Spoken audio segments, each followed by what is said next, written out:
Bapak narasumber yang pertama yaitu Bapak Gedeng Ngurah Didana atau biasa dipanggil Pak Oles. Beliau adalah pionir minyak herbal di Bali dan Indonesia. Beliau penemu minyak Oles Bokasi dan produk-produk lainnya. Beliau pendiri PT Karya Pak Oles Group, ya, yaitu produsen dan pemasar produk minyak Bokasi. Beliau mampu mentransformasikan usaha minyak Oles Bokasi dari skala usaha UMKM menjadi skala usaha industri.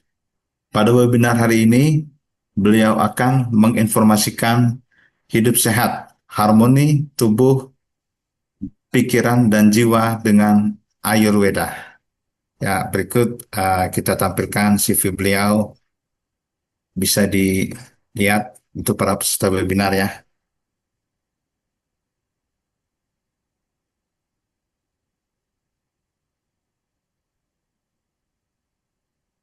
Baiklah, Bapak Dr. Gedeng Ngurah Wididana, untuk waktu dan kesempatan kami persilakan.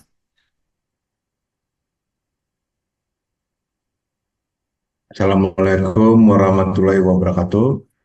Salam sejahtera, Om Swastiastu. Pada kesempatan kali ini, webinar yang kedua, kita akan membahas bersama tentang harmoni tubuh, pikiran, dan jiwa dengan Ayurveda. Jadi harmoni itu artinya selaras antara tubuh, pikiran, dan jiwa. Jadi harmoni atau harmonius, selaras artinya satu arah antara pikiran, tubuh, dan jiwa. Dalam sisi Ayurveda, yaitu tentang kesehatan, berdasarkan informasi dari India dari 5.000 tahun yang lalu, tentang umur panjang. Jadi Ayur artinya sehat dan umur panjang, Weda artinya ilmu pengetahuan. Jadi dengan teknik mencegah atau pengobatan alami menggunakan herbal, pijat, akupuntur, detox atau aromaterapi, membersihkan usus, saluran napas, pernapasan, dengan olahraga atau yoga, dan hidup sehat setiap hari. Jadi gaya hidup sehat setiap hari ini disebut dengan dinacarya atau kebiasaan setiap hari, dan hidup sehat sesuai dengan musimnya. Misalnya musim hujan, musim kemarau, atau musim panas ya, musim semi, musim gugur atau musim dingin, itu kita harus hidup selaras juga dengan alam. Jangan sampai di lingkungan berpengaruh terhadap tubuh kita,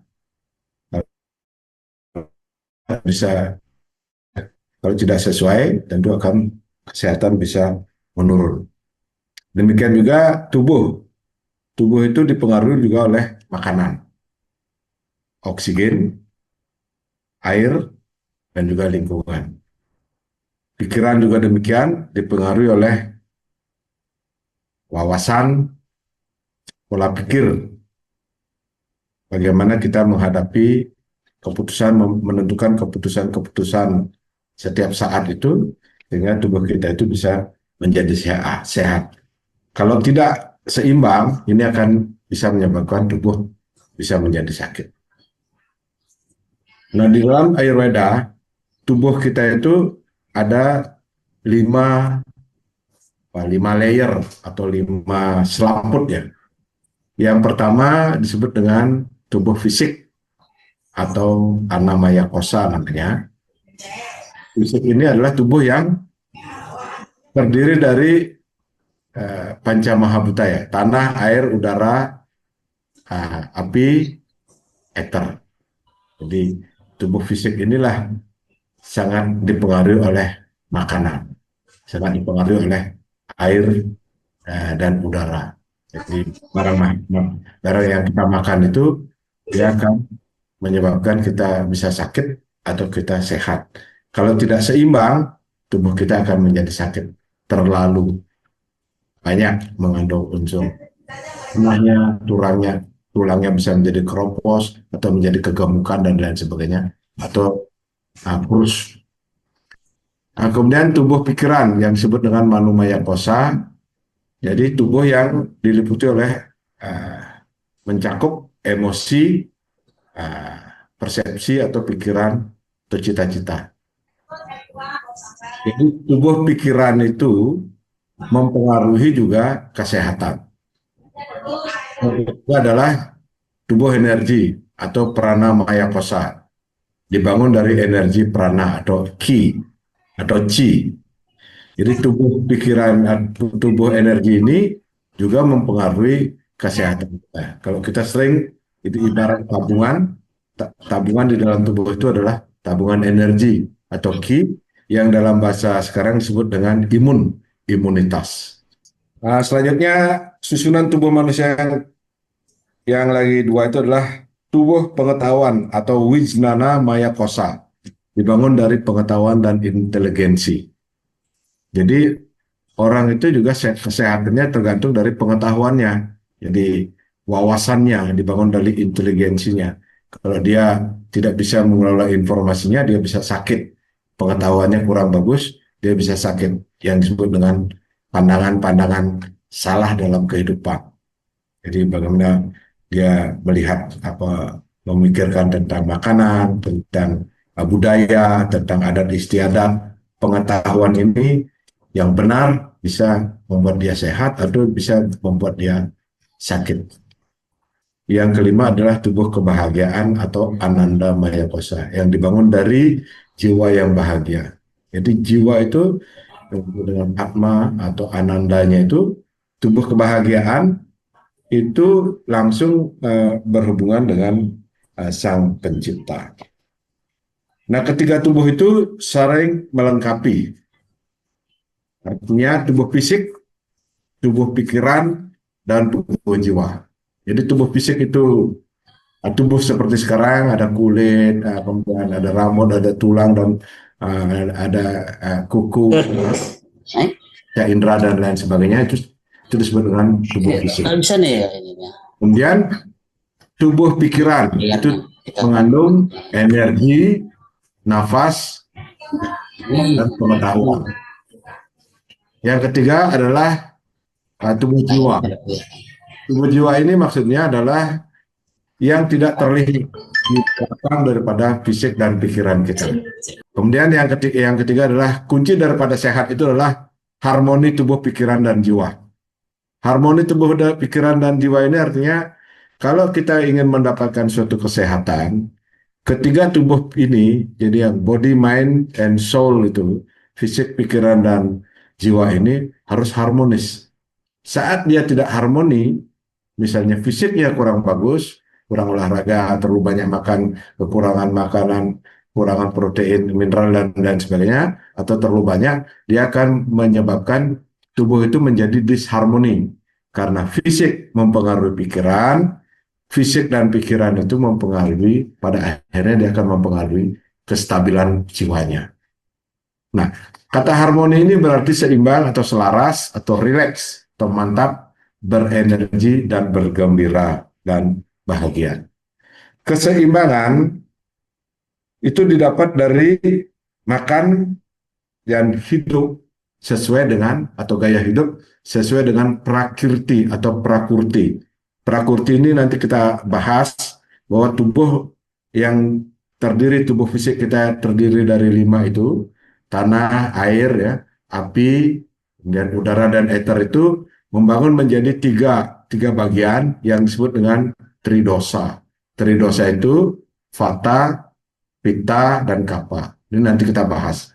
Jadi tubuh kita itu masing-masing itu dibentuk oleh makanan yang dimakan oleh ibu kita dulu. Setelah kita lahir, kita memakan makanan itu yang membentuk bentuk tubuh kita yang disebut dengan prakurti. Prakurti ini dibentuk dari makanan dan kebiasaan kita sehari-hari. Keseimbangan pikiran, pernapasan, meditasi, dan yoga. Jadi pikiran itu bisa diseimbangkan dengan atau didapatkan suatu keselarasan, harmoni itu dengan pernapasan, meditasi, yoga, kemudian olahraga. Nah, kemudian keseimbangan jiwa, hubungan tubuh, pikiran, dan jiwa, dan sang pencipta. Jadi sang pencipta ini disebut dengan purusa. Jadi hubungan antara purusa dan prakriti ini kalau seimbang, jiwanya juga akan menjadi seimbang. Sama dengan halnya kalau kita bumi kita rusak, di yang disebut dengan makrokosmos itu rusak, tubuh kita sebagai mikrokosmos bisa rusak. Jadi misalnya tercemar buminya, tubuh kita tercemar, banyak ada bencana alam, tubuh kita juga mengalami bencana alam. Tubuh kita rusak, bumi kita menjadi rusak juga, pikiran kita menjadi rusak. Ini contohnya. Bumi polusi, tubuh polusi. Bumi dan tubuh itu kalau dia tidak seimbang, sama dia akan mencari ke titik keseimbangannya sendiri, balancingnya. Kemudian mencari keseimbangan dengan detox.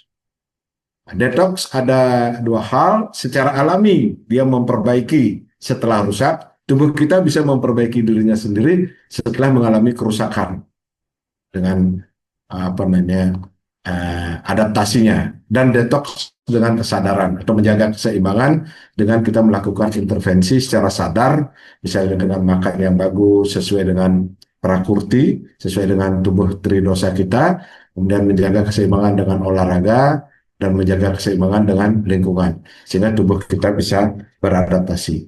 Pada titik inilah kita bisa mendapatkan suatu kesehatan. Untuk mengetahui prakurti tubuh kita, itu bisa secara gampang ya. Kita lihat bentuk tubuh kita kira-kira ada di mana. Di daerah sini kan? Atau ini yang disebut dengan vata, agak kurus, tinggi, agak kurus. Bisa juga dia tubuhnya sedang atau pendek, tapi dia kurus dengan tulang yang menonjol, persendian yang menonjol, kemudian nanti ada jenis-jenisnya, matanya juga bisa dilihat. Ini yang disebut dengan tipe angin atau tipe vata. Yang di sini adalah tipe pita atau tipe api. Yang di tengah ini tipe api, dia bentuknya sedang, dia tubuhnya agak panas. Kemudian yang di sini adalah tipe kapa atau tipe tanah. Dia agak gempal, agak tubuhnya agak berisi, padat berisi. Kalau zaman sekarang disebut apa namanya, kemoy ya. Ini agak kurus, sedang, dan tinggi. Jadi ada 5, ada fata, angin atau ether, angin dan ether, pita, api dan air. Jadi bentuknya ini kappa, tanah, dan air. Ada 3 sebenarnya ada. Kemudian ada kombinasinya. Ada angin, api, kemudian api, tanah, pita, kappa, angin, tanah. Nah, di sini angin, api, dan tanah. Ada kombinasi. Jadi yang penting kita mengetahui dulu tipenya ini. Di mana ketiga tipe kita, kira-kira di mana. Misalnya apakah dia kappa, apa pita, atau vata. Dan ada kombinasinya. Nah, secara umum, nah di sini kalau kita lihat di sini ada parameternya banyak. Saya coba bedah menjadi berapa belasan parameter misalnya. Kalau tinggi jadi pendek, tinggi kurus itu vata. Kalau pita itu sedang tubuhnya, dari kappa pendek tinggi, bisa juga tinggi dan dia kokoh atau gempal.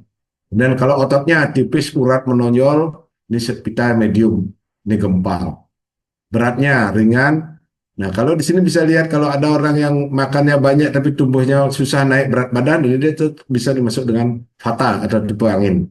Tapi kalau dia misalnya medium ya beratnya, itu pita. Tapi kalau sedikit saja makan dia mudah sekali naik berat badannya, bisa masuk dengan kappa. Jadi sangat gampang. Kemudian dari segi rambut juga ini waktu muda ya, misalnya dia sedang, tipis, lebat begitu ya.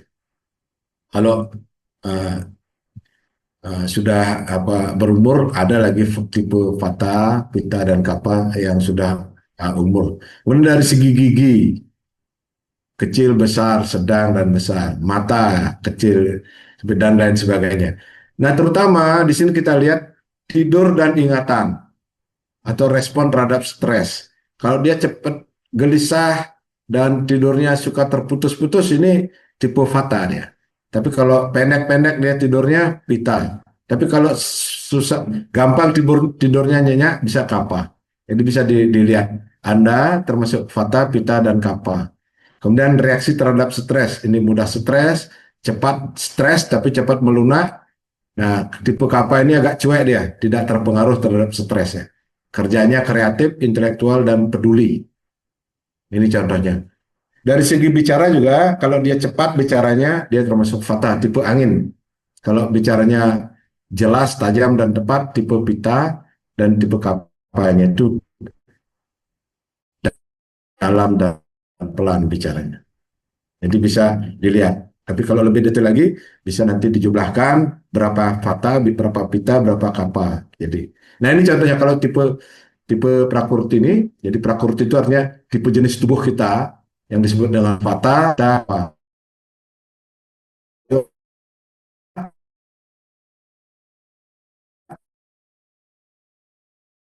Jadi ini bagaimana?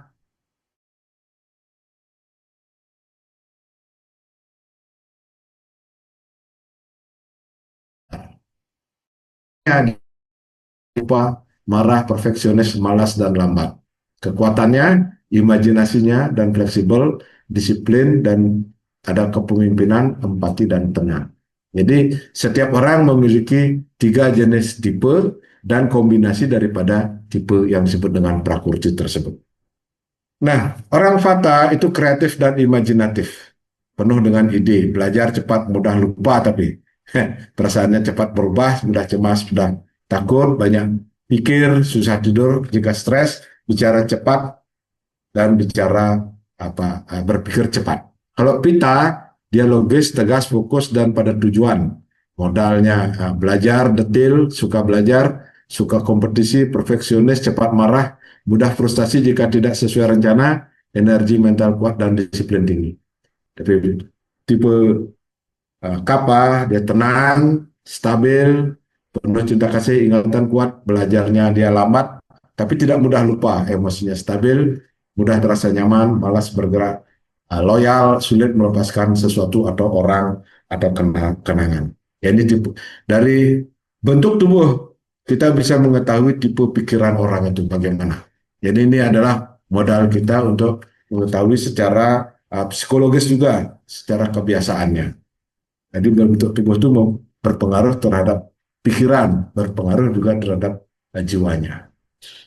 Selanjutnya, kita sekarang ada dalam penyakit peradaban modern, jadi ada dari ilmu kedokteran modern ya, penyakit pembuluh darah, kanker ya, kalau usus, saluran pembuangan, penyakit dalam, penyakit kulit, penyakit sendi. Nah, ini yang baru penyakitnya stres.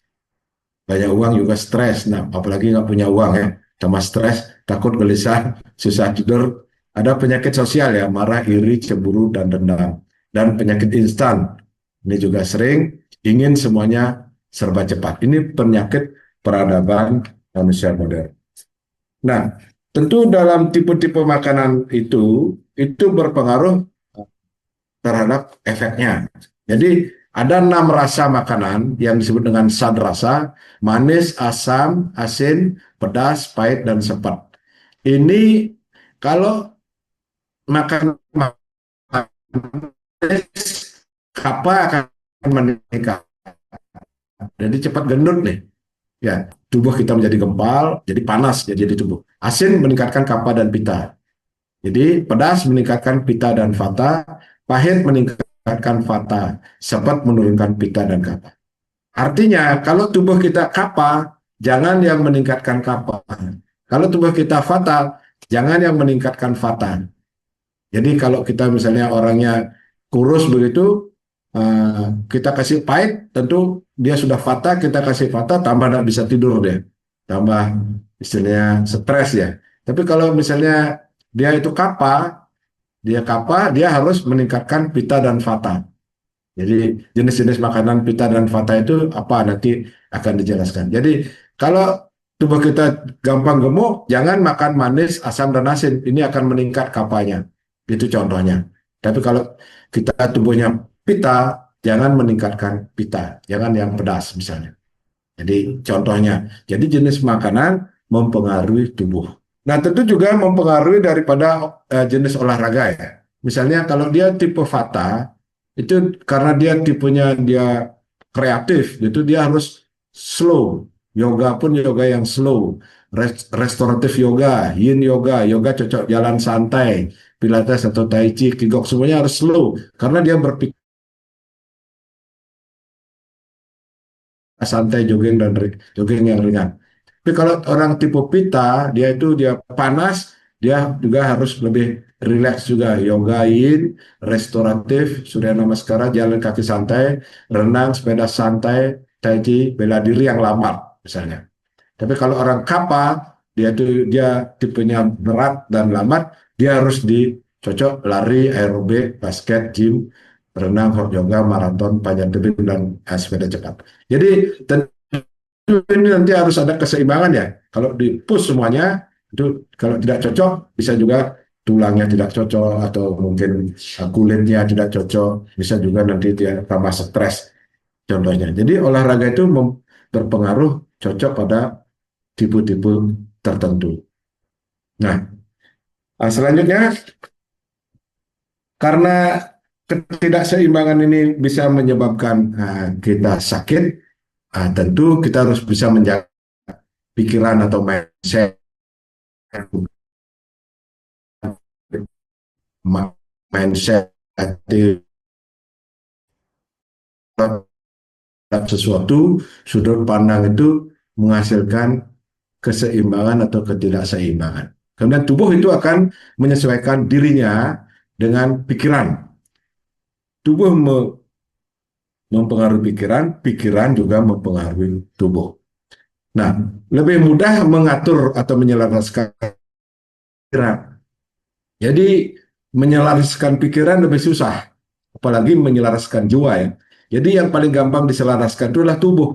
Untuk bisa menyelaraskan tubuh, ya kita harus mengetahui vata, pitta atau kapha daripada tubuh kita, makanannya disesuaikan, olahraganya disesuaikan, baru pikirannya disesuaikan, baru dia selaras juga dengan jiwanya. Karena jiwa ada pada bagian paling dalam yang dipengaruhi oleh tubuh dan pikiran, dan dia memiliki akses langsung dengan semesta atau purusa.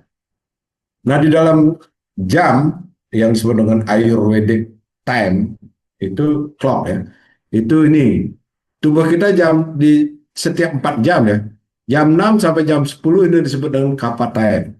Jadi tubuhnya lambat, stabil, dan dingin. Ini cocok untuk aktivitas olahraga, aktivitas fisik, bekerja dengan stamina sedang ya. Tipsnya hindari makanan berat. Jadi jangan jam 6 sampai jam 10 makanannya berat. Jadi ini justru dihindari karena tubuh kita lagi lambat. Jam 10 sampai jam 14 atau jam 2 ini pita time. Panas sifatnya, intens, pencernaan kuat, fokus bekerja, boleh makan pada porsi besar, kerja keras, waktunya kerja keras, fokus dan hindari emosi. Jangan justru jam 10 sampai jam 2 ini kita tidur misalnya, kita menyalahi time ya. Karena itu adalah pita time, tipe waktu yang panas. Nah, vata ini tipe angin pada waktu jam 4 sampai jam 6 ini sifatnya ringan, gerak cepat, kreatif. Di sini kita aktivitas belajar, kreatif dan komunikasi. Di sini rileks atau ngobrol santai, kopi atau tea break, menulis, belajar. Selanjutnya jam tubuh kita jam 18 sampai 22, kembali lagi jam 6 sore ya, sampai jam 10 malam. Itu kapha kembali. Jadi kapha, pitta, vata. Kemudian kembali lagi jam 6 sore, kapha, pitta, vata gitu. Ini lebih tenang, stabil, rileks, bersiap kita tidur. Jadi kalau tidur tuh maksimum jam 10 malam kita harus tidur. Karena apa? Karena inilah kita bisa mendapatkan tidur yang nyenyak. Dari jam 21.30 sampai jam 22 ini kita harus tidur. Kemudian pitta time, metabolisme internal dan detox, organ hati dan sistem detox bekerja keras. Kita harus tidur nyenyak di sini jam 2 ini, 22 sampai jam 2. Hindari bekerja, biarkan tubuh beregenerasi. Nah, paginya jam 2 sampai jam 6 vata time, ringan, mobilitas tinggi, spiritual, aktivitas intuitif, jernih, meditasi, pranayama, dan bangun dengan stretching ringan dan hindari berpikir yang berat-berat. Nah, jadi ada waktu dalam Ayurveda, kemudian ada tubuh dalam Ayurveda, kemudian jenis makanan apa yang cocok. Yang pertama adalah manis, ini meningkatkan kapha. Ini contohnya, masam meningkatkan kapha dan pitta. Nah, kemudian ada asin meningkatkan kapha dan pitta, kemudian ada pedas meningkatkan pitta dan vata. Jadi kalau Anda sudah mengetahui jenis tubuh, nah ini yang dicocokkan, jenis makanan apa yang cocok. Nah, kemudian jenis makanan pahit meningkatkan vata. Jadi kalau Anda tubuhnya agak cenderung gemuk, misalnya cepat gemuk, dia harus banyak makan yang pahit ya, dan juga yang sepet. Jadi kacang merah, kacang hijau, kacang dolo, kemudian pare, daun pepaya ini, sehingga gampang mengatur tubuh itu agar tidak berat badan naik. Kalau misalnya tubuh Anda susah naik berat badannya, misalnya tipenya Vata, dia harus meningkatkan yang kapha. Jadi minum roti, makan roti, makan yang lebih manis dan lain sebagainya. Makanan anak zaman sekarang ini kebalik ya. Dia suka manis, suka masam, suka asin, meningkatkan kapha dan menurunkan vata. Tidak suka pahit. Ya, padahal pahit, pedas, dan sepet ini meningkatkan vata, menurunkan kapha. Nah, di pasar yang ada, makanan itu masam, manis, asin, dan pedas, meningkatkan selera makan. Ditambah dengan soft drink ya, atau kopi, untuk meningkatkan penjualan masyarakat menjadi keracunan, ketidakseimbangan tubuh, dengan perasa, aroma, pengawet, dan pewarna menumpuk dan meracuni tubuh. Nah, kemudian masyarakat juga minim mengkonsumsi prebiotik dan probiotik, serat, sayur, dan buah, minum protein susu, ikan, dan kacang nabati ini minim dia makannya, sehingga tidak seimbang ya. Makanan gaya hidup pola pikir sekarang membuat tubuh menjadi tidak seimbang, hidup yang mager atau malas gerak, imun tubuh menjadi turun, berat badan menjadi naik, dan akan terjadi penyakit degenerasi. Nah, dari segi siklus musim dan usia, juga ada yang disebut dengan, pada kita ada dua musim di sini, musim kemarau dan musim hujan ya.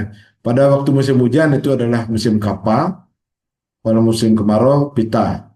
Sedangkan vata ini pada waktu pancaroba. Tapi di musim empat musim, di negara empat musim, pada saat kapha itu musim dingin, dingin sampai awal musim semi, pitanya musim semi sampai musim panas, dan musim gugur adalah vata. Jadi pada saat musim kapha, musim dingin, kita harus makan yang hangat-hangat, yang agak lebih pedas. Pada waktu musim panas atau kemarau, kita agak minum makan yang agak lebih sedang, yang dingin, yang tidak berlawanan dengan pada musim itu. Jadi disesuaikan.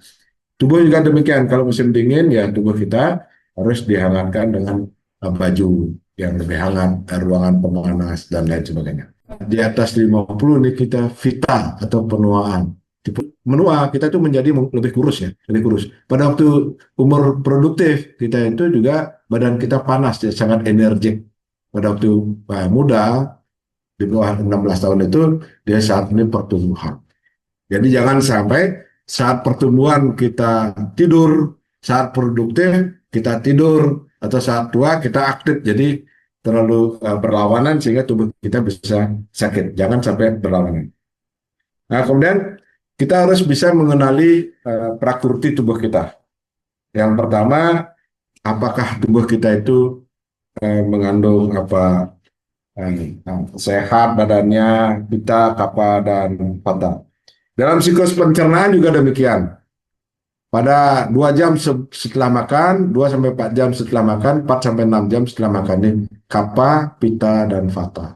Jadi pada awal setelah makan tubuh kita terasa berat, 4 jam setelah makan, 2 sampai 4 jam pencernaan menjadi kuat, tubuh kita panas. Jadi kalau mau olahraga 2 sampai 4 jam setelah makan baru kita boleh olahraga. Jangan pada saat lambat baru habis makan kita olahraga. Atau pada saat perut terlalu ringan ya, perut kosong, kita melakukan olahraga yang berat. Itu juga akan kurang bagus ya. Kita jam 10 sampai jam 14, kemudian waktu kapha jam 6 sampai jam 10 kita bisa melakukan olahraga jam 6 sampai jam 10 malam maunya, waktu kapan kita bisa eh, melakukan istirahat ya, istirahat, kemudian kita bisa melakukan olahraga 5 kali seminggu, kemudian melakukan meditasi waktu fata, istirahat tidurnya relax, regenerasi jam 10 sampai jam 2 pagi, kemudian detox toilet jam 6 sampai jam 10, makan sesuai dengan musim panen makanan. Misalnya musim panen ikan, kita makan ikan, musim panen sayur sesuai dengan tempat kita makan sayur, musim buah dan lain sebagainya. Nah, jangan berlawanan. Kemudian gaya hidup disesuaikan dengan musim. Pijat sebagai detok dan relaksasi. Jadi ini juga sangat penting ya, kita detox, lakukan relaksasi, pijat ada hanya kaki saja, seluruh tubuh hasilnya untuk rileks dan calm. Pijat perut untuk detox dan lancar BAB, pijat wajah, pijat kepala, telinga, teguk, lulur, masker, detox kulit, dan rejuvenating atau untuk kembali ke awet muda ya. Nah, kemudian dalam minuman juga ada teh herbal, loloh, dan fresh atau fresh herbal extract ya. Ini juga sangat penting ya, karena kita harus budaya minum jamu untuk tujuan detox, sehingga imun kita meningkat, karena yang kita makan itu tidak seluruhnya menjadi apa namanya, zat yang berguna atau ojas, tapi ada sebagian yang menjadi ama atau dia menjadi racun. Racun itulah yang harus dibuang dengan aktivitas olahraga, detox, dan makanan yang membuat kita detox seperti herbal. Kemudian imun kita bisa meningkat, mineral, enzim yang ada di dalam minuman teh herbal, flavonoid dan antioksidan, kita bisa mendapatkan power, relax, dan tidurnya, dan mempercepat penyembuhan. Nah, dari mana kita mulai? Yang pertama, kita harus memiliki mindset Ayurveda. Penyakit itu harus dicegah sebelum dia ada, karena mencegah lebih mudah daripada mengobati. Itu konsepnya. Tapi kalau sudah sakit, kita harus obati dengan konsep Ayurveda. Kemudian yang kedua adalah makanan adalah obat. Jadi setiap makanan yang kita makan itu harus dia berfungsi sebagai obat, bukan sebagai penikmat ya. Jadi makan yang kita ada makna untuk makanan adalah obat. Kalau kita sakit, memakan makanan yang berfungsi sebagai obat. Yang ketiga untuk meningkatkan imun dan gaya hidup yang seimbang. Jadi dengan gaya hidup seimbang, ini tentu tubuh kita menjadi sehat. Dari mana kita mulai? Yang pertama, setiap hari dengan kebiasaan Ayurveda yang disebut dengan Dinacharya. Membangun kebiasaan positif, kebiasaan Ayurveda. Tidur jam 22, bangun pagi jam 5. Jadi jangan lewat ini. Kemudian makan pagi, makan sore sedikit, makan siang lebih banyak, waktu istirahat kerja, aktivitas sesuai dengan jam tubuh. Lakukan detox, pijat, aromaterapi, teh herbal, dan olahraga, pranayama, yoga, istirahat yang cukup, dan makan yang cukup. Makan atau minum sesuai dengan prakurti tubuh. Kurangi makanan instan, pemanis, penyedap perasa.